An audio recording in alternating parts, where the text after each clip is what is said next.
பகுதி.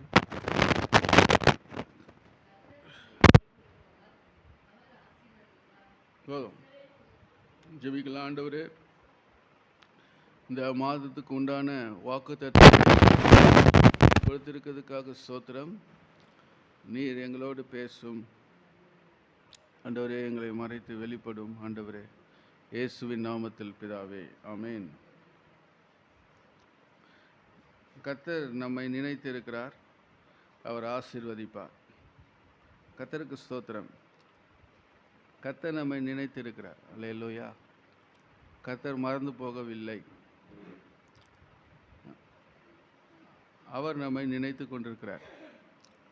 நீங்கள் ஏசாயாவின் புஸ்தகம் 49:15-16.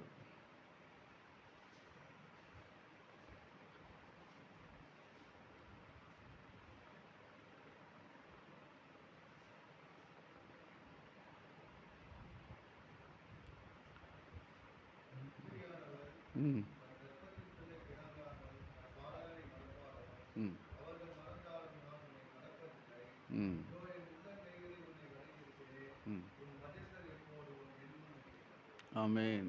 கர்த்தர் நம்மை அவருடைய உள்ளங்கரத்திலே வரைந்து வைத்திருக்கிறார். அவர் நம்மை மறப்பதில்லை. அல்லேலூயா. ஆண்டவருக்கு ஸ்தோத்திரம்.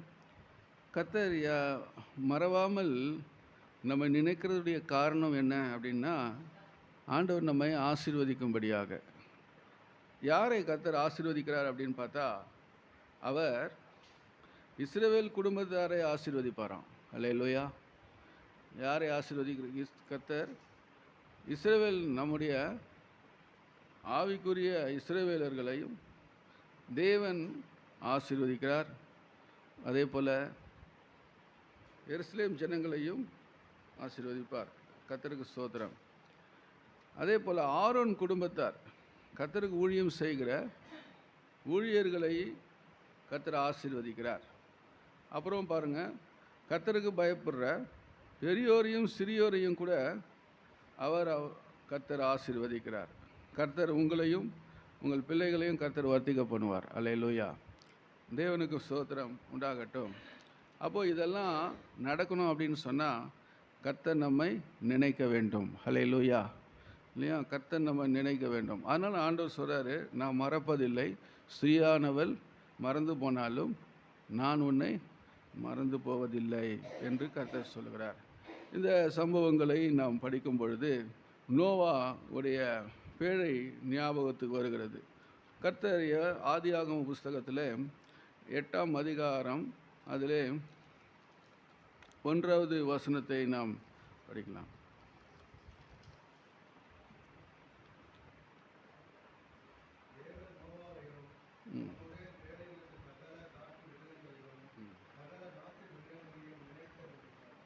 ஆமென், ஆமென். என்ன பண்ணார் ஆண்டவர்? நோவாவையும் அவனுடனே பேழைக்குள்ளே இருந்த சகல காட்டு மிருகங்களையும் நாட்டு மிருகங்களையும் கர்த்தர் நினைத்தருளுகிறார். அல்லேலூயா. தேவனுக்கு ஸ்தோத்திரம். மிருகங்களை கூட கர்த்தர் நினைக்கிறாராம். ஆமென். நம்ம நினைக்கிறோன்னோ இல்லையோ, இல்லையா, கர்த்தர் மிருகங்களையும் கூட தேவன் நினைக்கிறார். அப்போ மிருகங்களை நினைக்கும் போது நம்மளை நினைக்க மாட்டாரா ஆண்டவர்? கர்த்தர் கண்டிப்பாக நினைக்கிறார். அல்லேலூயா. இங்கே நோவாவை கர்த்தர் நினைவு கூர்ந்து என்ன பண்ணாராம்? பூமியின் மேல் காற்றை வீச பண்ணினார். அல்லேலூயா. இப்போது பேழை மேலே போயிடுச்சு. எங்கே? மலை உச்சிக்கு மேலே மிதக்குது தண்ணி. அப்போது இந்த எத்தனை நாள் மழை பெய்யுது அதை பார்த்தீங்கன்னா, 4வது வசனம் படிங்க.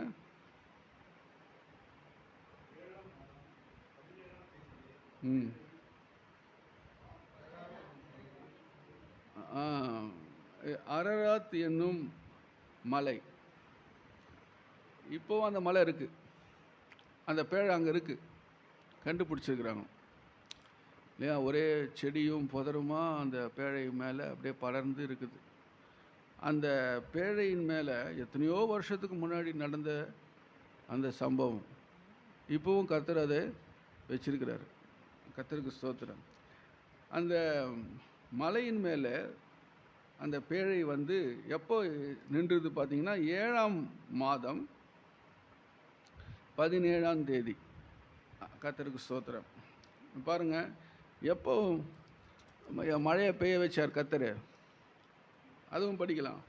ஆதியாகமம் 17:11 வசனம். ம்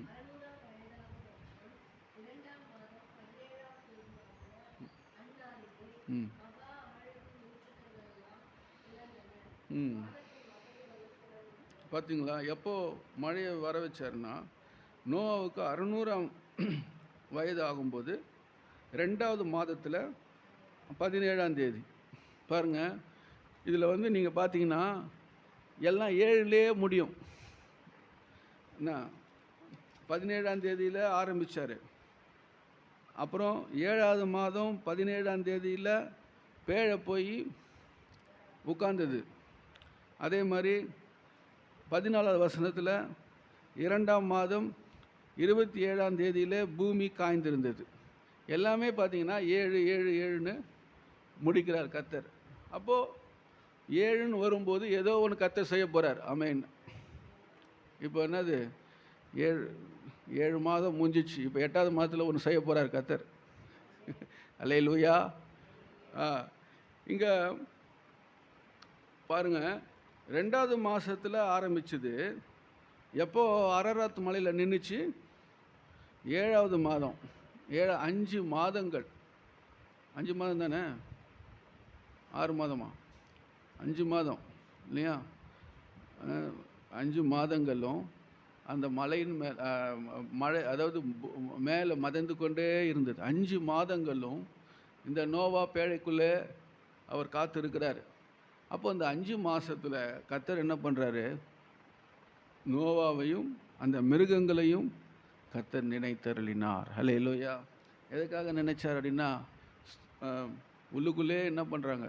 காத்து கொண்டு இருக்கிறாங்களே. ஹல்லேலூயா. அப்படின்னு சொல்லி கர்த்தர் நினைத்து காற்றை வீச பண்ணினார். ஹல்லேலூயா.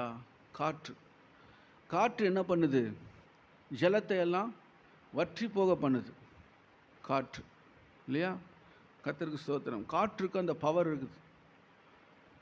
காற்றை கர்த்தர் வந்து வீச பண்ணுறார், இல்லையா? அப்படியே ஜலம் என்ன பண்ணுது? அமர்ந்து போகிறது. கர்த்தருக்கு ஸ்தோத்திரம். இப்போ அது அமர்ந்து என்ன நடக்குது அப்படின்னு பார்த்தா,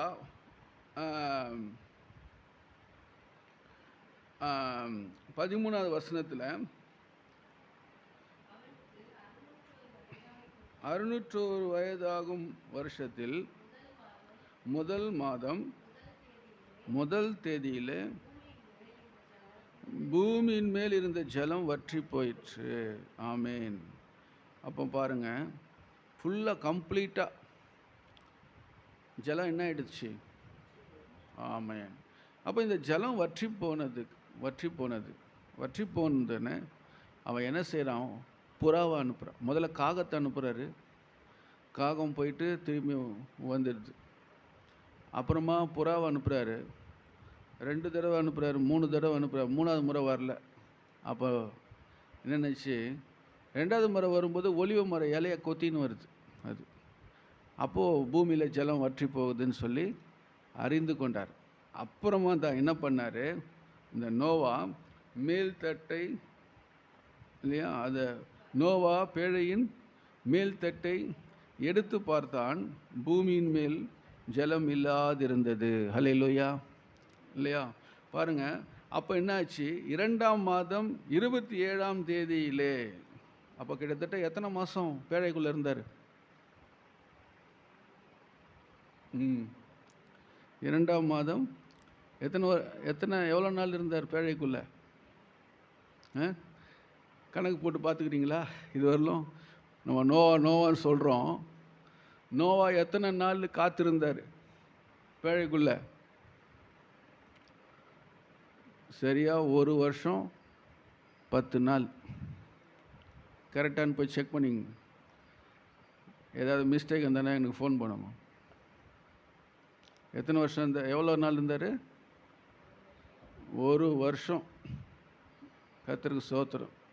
உங்களை பிடிச்சி ஒரு ரூமில் உள்ள போட்டு அடைச்சி 1 வருஷம் உள்ளே கடை. என்ன எப்படி இருக்கும் உங்களுக்கு? அதான் பாருங்கள், நோவா கீழ்ப்படிந்தார். அவனை காப்பாற்றுவதற்காக கர்த்தர் இந்த பேழையை உண்டு பண்ண. இதில் பார்த்திங்கன்னா ஒரு சுவாரஸ்யமான ஒரு காரியம் நடக்குது. என்னென்னா 16, அதாவது 7:16 படிங்க.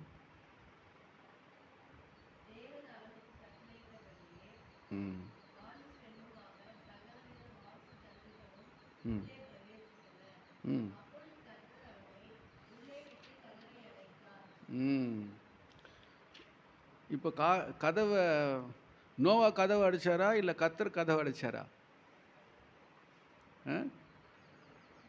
யார் அடைச்சது? கர்த்தர் அடைக்கிறார்.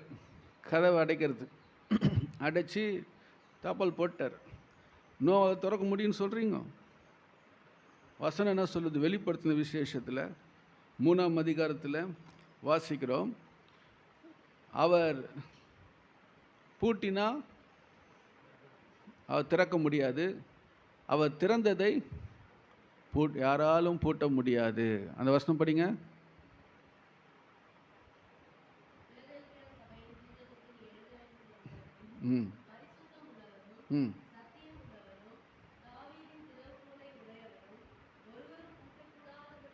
ஒருவரும் பூட்டக்கூடாதபடி திறக்கிறவரும் ஒருவரும் திறக்கக்கூடாதபடிக்கு. பார்த்தீங்களா? அவர் பூட்டிட்டாருன்னா யாராலும் என்ன பண்ண முடியாது. ஸ்தோத்திரம்.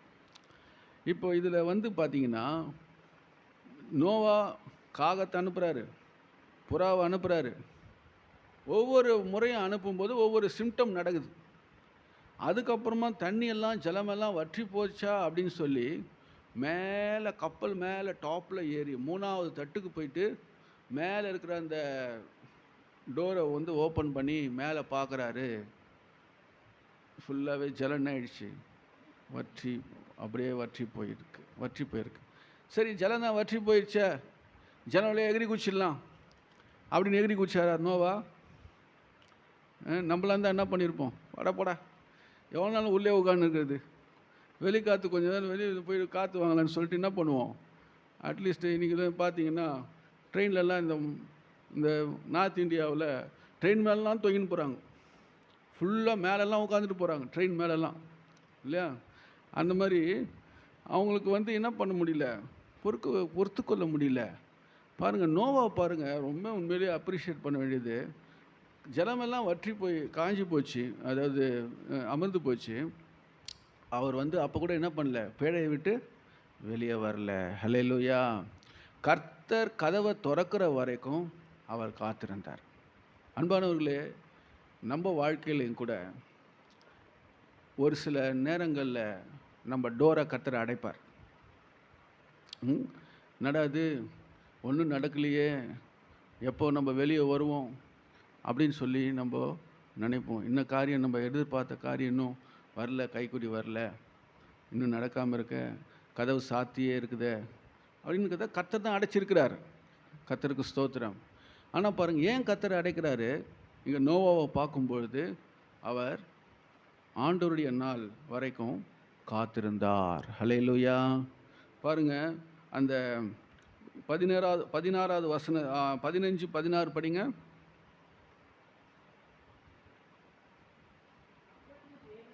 அப்பொழுது தேவன் நோவாவை நோக்கி, நீயும் உன்னோடே கூட உன் மனைவியும் உன் குமாரரும் உன் குமாரரின் மனைவிகளும் பேழை விட்டு கரபா. கர்த்தருடைய வார்த்தை வந்துடுச்சு. இத்தனை நாள் காத்திருந்த அந்த காத்திருப்புக்கு ஒரு ஆசீர்வாதத்தை கர்த்தர் ஏற்படுத்துகிறார். ஹல்லேலூயா. ஆண்டவர் சொல்கிறார் நோவாவை பார்த்து, நீயும் உன் மனைவியும் உன் குமாரரும் உன் குமாரத்தின் மனைவிகளும் பேழை விட்டு இப்போ புறப்படுங்கள். கர்த்தருக்கு ஸ்தோத்திரம். புறப்படுங்கள். கர்த்தருக்கு மகிமை உண்டாகட்டும்.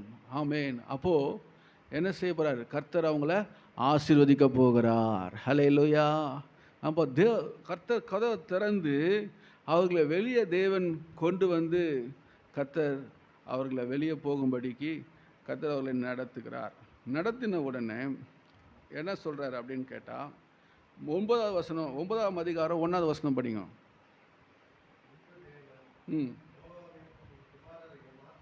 ஆசீர்வதித்து,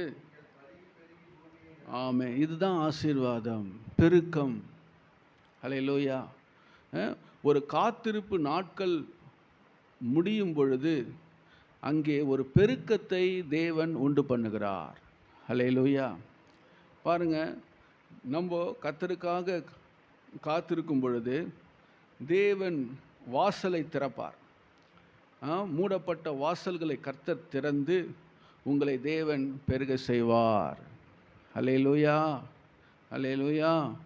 தேவனுக்கு மகிமை உண்டாகட்டும். அப்போது நோவாவையும் அவன் குடும்பத்தையும் கர்த்தர் நினைத்து, பிரைஸ் தி லார்ட், கர்த்தர் அவங்களுக்காகவே ஒரு காற்றை தேவன் வீச பண்ணி ஜலத்தை எல்லாம் தேவன் வற்றி போக பண்ணின கர்த்தர். உங்கள் வாழ்க்கையில் இருக்கிற ஜலம் போன்ற பிரச்சனைகளை தேவன் வற்றி போக பண்ணுவார். ஹல்லேலூயா. எத்தனை போராட்டங்கள், நிந்தைகள், இதெல்லாம் ஒரு ஜலம் போல கொந்தளித்து கொண்டே இருக்குது, ஆழ்ந்து கொண்டே இருக்குது.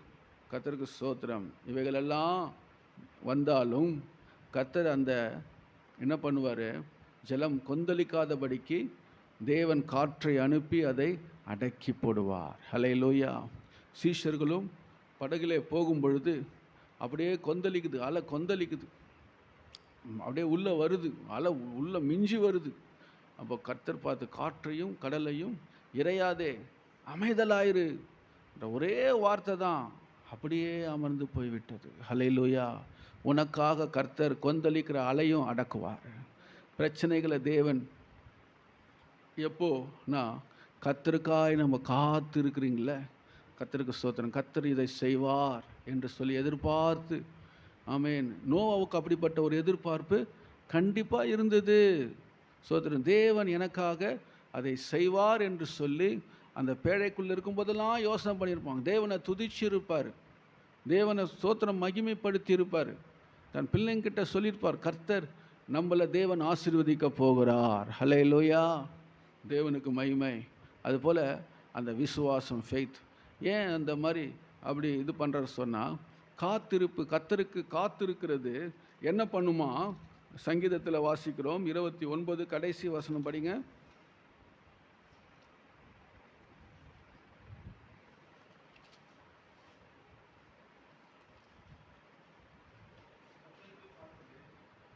ம் 27 கடைசி வசனம் படிங்க.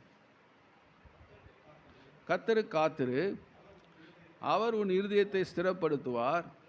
திடமனதாக இருந்து கர்த்தருக்கு, ஆமேன். திட மனது. நமக்கு என்ன மனது வேணும்? காத்திருக்கிறது ரொம்ப கஷ்டமாக இருக்கும். எப்படா வரும் அப்படின்ட்டு.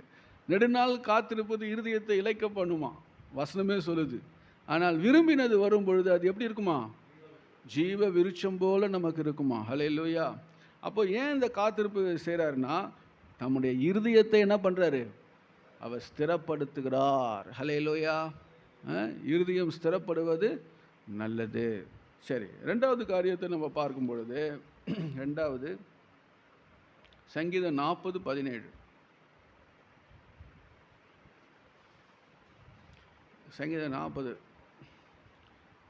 கர்த்தர் முதல்ல நம்மை நினைத்து நமக்காக ஒரு வாசலை இந்த ஆகஸ்ட் மாதத்தில் கர்த்தர் திறக்க போகிறார். ஹல்லேலூயா. ரெண்டாவது, இழந்ததை ஆண்டவர் மறுபடியுமாக பிடிக்கும்படிக்கு செய்ய போகிறார். சங்கீதம் 40:17. நான் சிறுமையும் எளிமையுமாய் இருக்கிறேன், கர்த்தரோ, ஆமேன். கர்த்தர் யாரை நினைக்கிறாரு? பெரிய பணக்காரன்னு நினைக்கல, அந்தஸ்து பேர் புகழ் நினைக்கல. யாரை நினைக்கிறாராம் கர்த்தர்? சிறுமையும் எளிமையுமானவனை நினைக்கிறார். இதை யார் சொல்கிறது அப்படின்னு கேட்டால், அந்த சங்கீதத்தினுடைய தலைப்பு பாருங்க, அதை படிங்களேன். ராகத்தலைவனுக்கு ஒப்புகிற யார் சங்கீதம்? தாவீதினுடைய.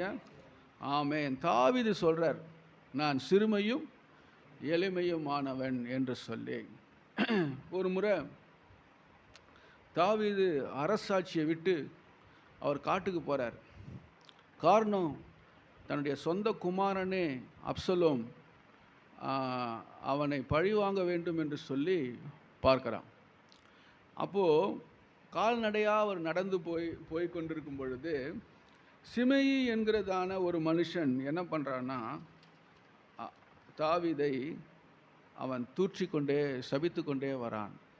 நீங்கள் 2 சாமுவேல் 16ஆம் அதிகாரம் 11, 12, 13 படிங்களேன்.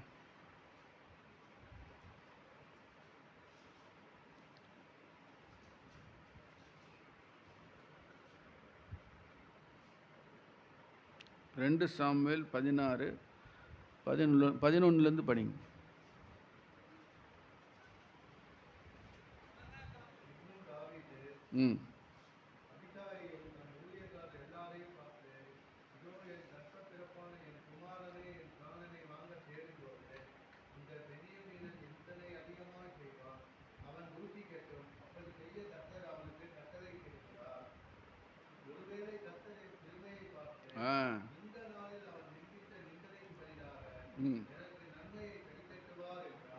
ஆமென்.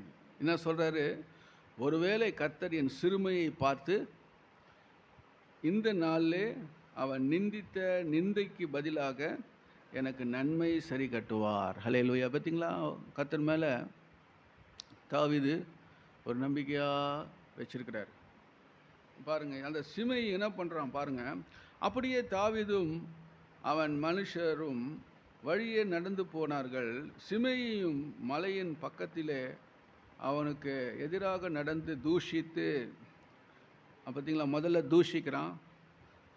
அவனுக்கு எதிராக கற்களை என்ன பண்ணுறான்? தூக்கி அடிக்கிறான். அப்போ மண்ணை தூற்றிக்கொண்டே மண்ணை எடுத்து வாரி போடுறான். நீ நாசமாக போ அப்படி சபிக்கிறான் போட்டு தாவீதை. இப்படியெல்லாம் அவன் செய்தாலும் ஒரு ராஜ சிம்மாசனத்தில் உட்கார்ந்து இருக்கிறவங்கள இன்றைக்கி யாராவது ஒரு பேச்சு பேசிட்டா போதும், யார் இந்த தலைவர்களில் உடனே அவங்க மேலே என்ன பண்ணிடுறாங்க? பேசக்கூடாது, தப்பு இல்லையா? ஆனால் இவன் என்ன பண்ணுறான்? மண்ணை வாரி போடுறான், கல்லத்தை அடிக்கிறான், தூஷிக்கிறான், எல்லாம் பண்ணுறான். ஆனால் தாவீது என்ன சொல்கிறாரு பாருங்கள், என்ன சொல்கிறாரு? அவன் தூஷிக்கட்டும். என்ன சொல்கிறாரு? அவன் தூஷிக்கட்டும். அப்படி செய்ய கர்த்தர் அவனுக்கு கட்டளையிட்டுறாராம். பார்த்தீங்களா எப்படி நினைக்கிறார்? நம்மளா இருந்தால் என்ன பண்ணியிருப்போம்? ஆள்தான் பக்கத்தில் அபிஷாய் இருக்கிறாரு, ஒரே ஒரு வார்த்தை சொன்னால் போதும், பட்டயம் கையில் இருக்குது, அவனை வாங்கன்னு வாங்கிட்டு இருப்பாங்க. ஆனால் தாவீது அப்படி அது ஒரு சிம்பிள் மேட்ரு. நேற்று தினத்தில் கூட பார்த்தீங்கன்னா, நம்ம வீட்டாண்ட ஒரு சின்ன பையன், ஒரு பென்னி மாதிரி இருக்கிறான், அந்த பையனை பெரிய ஆள் வந்து அடிக்கிறாரு. ஏதோ செல்ஃபோன் வழியில் பேசின்னு இருந்துருக்கிறான், ஏதோ அவர் வந்துட்டு திட்டிட்டு இருக்கிறாரு. அவனுக்கு கோவம் வந்துடுச்சு, அவன் ஒரு வார்த்தை சொல்லிட்டான்ட்டு வந்து அடித்து அவருக்கு ரத்த காயம். அந்த பையன் போட்டு அடிச்சிட்டான், சின்ன பையன். நான் எவ்வளோ தடுத்து பார்க்குறேன், என்னால் தடுக்க முடியல. 2 பேரும் இது பண்ணிக்கிறாங்க. அது மாதிரி பாருங்கள், சின்ன காரியத்துக்கு அவ்வளோ கோவம், ஒரு வார்த்தை சொல்கிறது அவ்வளோ கோவம் மனுஷனுக்கு அப்படி வருது, இந்த மாதிரி பேசிட்டான் அப்படின்னு சொல்லிட்டு. ஆனால் இந்த தாவீதை பாருங்கள், அவன் தூஷிக்கட்டும், கர்த்தர் அவனுக்கு கட்டளை இட்டிருக்கிறார் என்று சொல்லி அதை அப்படியே ஏற்றுக்கொள்ளுகிறார். ஹல்லேலூயா. இல்லையா? நம்மளை யாராவது நிந்திக்கும் பொழுது நம்ம என்ன செய்கிறோம்? அதை ஏற்றுக்கொள்கிறோமா இல்லை அவங்கள எதிர்க்கிறோமா? கர்த்தருக்கு ஸ்தோத்திரம்.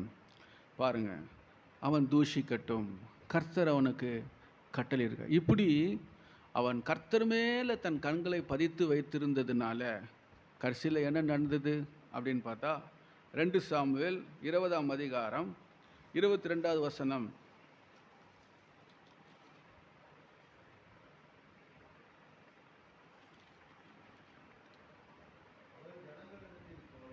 ம்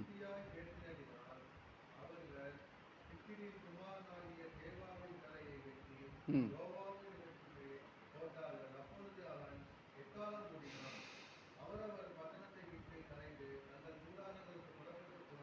ம் இப்போ எங்கே வந்துட்டார் தாவீது? காட்டில் இருந்தவர் எருசலேமில் ராஜா சம்மாசனத்தில் வந்து கர்த்தர் உட்கார வச்சுட்டாரு. அதுக்கப்புறம் பாருங்கள், யோவாப் இஸ்ரவேலுடைய எல்லா இராணுவத்தின் மேலும் யோய்தாவின் குமாரனாகிய பெனாயா ரேத்தியன் மேலும் பிலேத்தியர் மேலும் தலைவராக இருந்தார்கள் அப்படின்னு சொல்லி ஒவ்வொருவருக்கும் ஒரு போஸ்ட்டை அங்கே வந்து நம்ம பார்க்குறோம். அப்போது இது எதை காண்பிக்கிறது? அவனுடைய ராஜ்ய பாரத்தில் தேவன் அவனை கொண்டு வந்து நாட்டி வைத்திருக்கிறார். ஹல்லேலூயா. எந்த தன் குமாரனால் துரத்தப்பட்ட இழந்து போன அந்த ராஜ்யத்தை மறுபடியும் கர்த்தர் என்ன பண்ணுறாரு? அவன் சிறுமையை பார்த்து அந்த ராஜ்யத்தில் கொண்டு வந்து உட்கார வைக்கிறார். ஹல்லேலூயா. அப்போ அதுபோல் இழந்து போன அந்த நமக்கு வேலையாக இருந்தாலும் சரி, இல்லை வியாபாரமாக இருந்தாலும் சரி, உங்களுடைய ஹெல்த்து இஷ்யூவாக இருந்தாலும் சரி, உங்களுடைய எந்த பிரச்சனையோ கர்த்தர் அதிலிருந்து தேவன் விடுதலையாக்கி நீங்கள் பழைய போல் கர்த்தர் உங்கள் அந்த ஸ்தானத்தில் கொண்டு வந்து நாட்டுவார். ஹல்லேலூயா. தேவனுக்கு ஸ்தோத்திரம். அதுதான் கர்த்தர் எளிமையும் சிறுமையுமானவனை தேவன் நினைத்திருக்கிறார். கர்த்தருக்கு ஸ்தோத்திரம். மூணாவது ஒரு காரியத்தை சொல்லி முடிக்கிறார். அப்போஸ்தலர் 10ஆம் அதிகாரம் 31வது வசனம். அப்போஸ்தலர் 10ஆம் அதிகாரம் 31.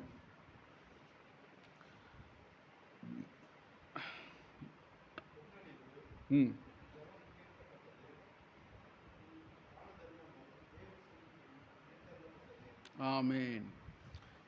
இங்கே கொர்நேலியுவும் அவனுடைய ஜெபத்தையும் தான தர்மங்களையும் கர்த்தர் என்ன பண்ணுறாராம்? நினைக்கின்றார். ஹல்லேலூயா. இல்லையா? கர்த்தர் நம்மை நினைத்திருக்கிறார். இப்போது இந்த கொர்நேலியுவை குறித்து இங்கே சொல்லப்படுற அவனுடைய ஜெபமும் அவனுடைய தான தர்மங்களும் தேவ சமூகத்தில், அதே வசனம் பாருங்கள், 4வது வசனம் படிங்க. 4வது வசனம்.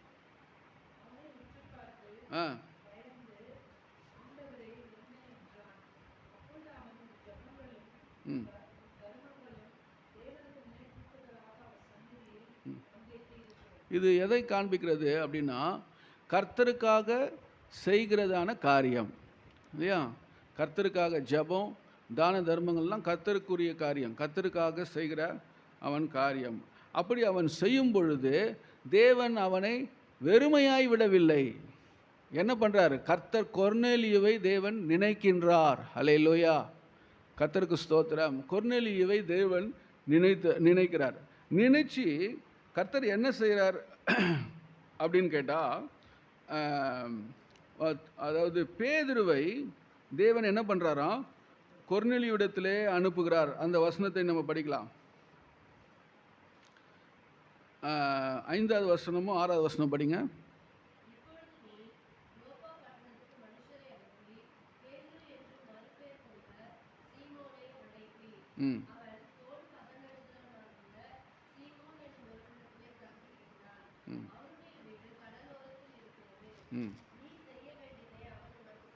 நீ செய்ய வேண்டியதை. அப்போது இந்த கொர்நேலியு எல்லாமே செய்கிறார். ஜெபம் பண்ணுறாரு, கர்த்தருக்கு பயப்படுறாரு. அந்த அந்த 2வது வசனத்தை நீங்கள் பார்த்தீங்கன்னா, அவன் தேவ பக்தி உள்ளவனும் தன் வீட்டார் அனைவரோடும் தேவனுக்கு, எனக்கு ரொம்ப பிடிச்சமான அந்த வசனம். கொர்நேலியு கிட்ட அவர் கொர்நேலியு செய்கிறாரு, தன் வீட்டார் அனைவரோடும் தேவனுக்கு பயந்தவனுமாக இருந்து. இன்றைக்கி ஒரு வீட்டில் ஒரு 4 பேர் இருக்கிறாங்கன்னா எல்லாருமே தேவனுக்கு பயந்தவங்கன்னு சொல்ல முடிய மாட்டேங்குது. ஒருத்தவங்க பயப்படுவாங்க, ஒருத்தவங்க கர்த்தருக்கு பயம் இல்லாமல் இருப்பாங்க இல்லையா? ஆனால் இங்கே பாருங்கள், கொர்நேலியு வீட்டை பாருங்கள், தன் வீட்டார் அனைவரோடும் போட்டிருக்கு. அல்லேலூயா. அந்த வார்த்தைக்காக கர்த்தருக்கு ஸ்தோத்திரம். தன் வீட்டார் அனைவரோடு அப்படின்னா என்ன அர்த்தம் அப்படின்னா, எல்லாரையும், பிள்ளைங்க சரி, மனைவி சரி, இல்லையா? கூட இருக்கிறவங்களும் சரி, எல்லாரையும் தேவ பக்திக்குள்ள கர்த்தருக்கு பயப்படுற பயத்தில் அவர் வந்து ஜெபத்திலையும் மற்ற காரியங்களிலையும் நடத்தியிருக்கிறார். ஹல்லேலூயா. இன்னைக்கு குடும்பத்தை நம்ம நடத்த தெரிஞ்சிருக்க வேண்டும். தேவ பக்திக்குள்ள ஒரு குடும்பத்தை நடத்திருக்க தெரிய வேண்டும். ஹல்லேலூயா. இல்லையா? தீமோத்தேயுல வாசிக்கிறோம், தன் சொந்த குடும்பத்தை நடத்த தெரியாதவன் எப்படி சபையை நடத்துவான் என்று சொல்லப்பட்டிருக்கிறது. அப்போ சொந்த குடும்பத்தையே விசாரிக்கல அப்படின்னு சொன்னால் அவன் அவிசுவாசிலையும் கேடு உள்ளவனாக இருக்கிறானா? பார்த்தீங்களா? அவிசுவாசியிலும் கேடு உள்ளவனாக இருக்கான். அந்த மாதிரி நம்ம ஒரு சூழ்நிலை நம்ம தள்ளப்படக்கூடாது. நமக்கு கொடுக்கப்பட்டிருக்கிறதான உத்தியோகத்தில் பொறுப்பில் நாம் சரியாக இருக்க வேண்டும். இங்கே பாருங்கள், அந்த கொர்நேலியு அந்த விஷயத்தில் சரியாய் செய்திருக்கிறார். அவன் தேவ பக்தி உள்ளவனும் தன் வீட்டார் அனைவரோடும் தேவனுக்கு பயந்தவனுமாக இருந்து ஜனங்களுக்கு மிகுந்த தர்மங்களை செய்து எப்போதும் தேவனை நோக்கி, அல்லேலூயா, இதுதாங்க வேணும். எப்போதும் தேவனை நோக்கி ஜெபம் பண்ணி கொண்டே இருக்கிறார். ப்ரேயர் தான் லைஃப். இத்தனைக்கும் அவர் யார்? மிலிட்ரியில் ஒரு கமாண்டர், ஒரு 100க்கு அதிபதி, 100 பேருக்கு அதிபதி அவர். அப்படிப்பட்டவர் இந்த மாதிரி ஒரு பக்தி உள்ள ஒரு வாழ்க்கையை வாழ்ந்து காமிச்சிருக்கிறார். அதனால தான் தேவன் என்ன பண்ணாரா, நீ எல்லாமே செய்கிறப்பா, ஆனால் நீ செய்ய வேண்டிய ஒரே ஒரு காரியம் இருக்குது. அது என்ன அப்படின்னு கேட்டால், யோப்பா பட்டணத்தில் கடற்கரை ஓரத்தில் இருக்கக்கூடிய சீமோனை நீ என்ன பண்ணு, உன் வீட்டுக்கு கூப்பிடு. ஹல்லேலூயா. அங்கே தூதனே இறங்கி வந்து சொல்கிறார், வீட்டுக்கு கூப்பிடு, நீ செய்ய வேண்டியது அவர் என்ன பண்ணுவார், உனக்கு சொல்லி கொடுப்பார். ஊழியக்காரரை நீ கூப்பிடு, வீட்டுக்கு நீ கூப்பிடு. ஹல்லேலூயா. அப்போது ஊழியக்காரரை அவர் கூப்பிடுறாரு. ஊழியக்காரராகிய பேதுரு அவருடைய